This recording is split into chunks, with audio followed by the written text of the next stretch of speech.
Hi friends, myself I'm T.S. Binu. Today I am going to present my seminar topic, the Middle English. Let's see the Middle English. In this Middle English there are some sections. In this my given topic is Duke William become King William, the linguistic scene in England. Next, absence of standard dialect. Let's see the short introduction of the Middle English. Middle English is nothing but Old English under the process of refinement and rectification. Two of the English alphabets, K and Q, were introduced around 1240s by the Norman French masters. The Norman conquest of England in 1066 AD. The Old English literature masters were already thinking of relieving the languages of its various illogative and obsoletes and the entry of Norman French standard, hastening the process of linguistic changes.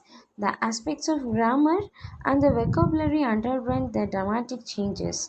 Many Old English words with distinctive characteristics were found there to exist the languages, and the huge stock of words from French, particularly Norman French and Latin, started entering the characteristics of the Old English languages. Duke William became King William. It is interesting to note that England was becoming the hotbed of connection between two great personalities, not connected in any way with the English soil. One was the Duke William of Normandy and another was the King of Norway, which supported from Tosi, Harold's brother. By this time of Duke William, after excellent groundworks, they landed at the hesitancy court of the southern position of England. Harold was seriously encountering the Norwegians king invention of England. At this junction, when Harold almost agonized his victory over the Norway invader, news about the William landing reached him. He was dispirited despite his expectation of an attack from the Norman Duke. He was mentally hardly ready to encounter it. However, positioning his forces on a hill, a salon near the Hastings Herald started his fight. As such, the English army was drawn from the hill.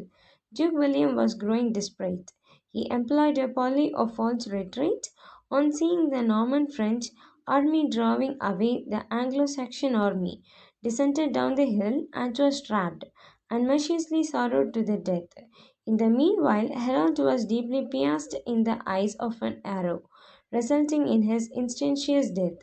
The disintegration, the army the English army who fled to safety, and England was the land of Duke William. He installed him as the King of England on 25th December 1066. The linguistic scene in England, the victory of William's almost effaced and totally erased the Anglo-Saxon or Old English nobility. Henceforth, in the total normalization, all vital positions were held by the Normans. The church, the field of finance, business and commerce, school and courts were all introduced in the Roman France. In churches, the first service was performed in Latin. The consequent service was performed in Norman French. Thus, Anglo-Saxon, which had Neolithic been the languages of England, suffered a setback and dislodged. However, despite the finance of Norman civilization and the cultural in urban areas, Anglo-Saxon continued to the linguistic force in rural areas. The Norman French languages which dominates the urban scene in England becomes to influence Anglo-Saxon whenever the rural Englishmen came to interact with those in urban areas. Consequently, many Roman French words started entering the Anglo-Saxon languages. The English people considered it is an honor to speak in Norman French, and the Normans, for the consequence of interaction, started learning the English language. This was the sense of English immediately after the Roman conquest. Absence of standard dialects. Due to the fall of West Saxon kingdom, the language seen in the England became uncertain. There were three languages in England. The Southern dialects identifies with the West Saxon dialects of English. North English, it's called as North Albanian, and American is also called as Midland dialects. Become they exist side by side with the additional presence of Anglo-French. However, Latin was containing its impact since it was considered intellectually Sophia's to learn the language and its literature. All these accounts from the absence of standard dialects in England during 1066 to 1400 AD.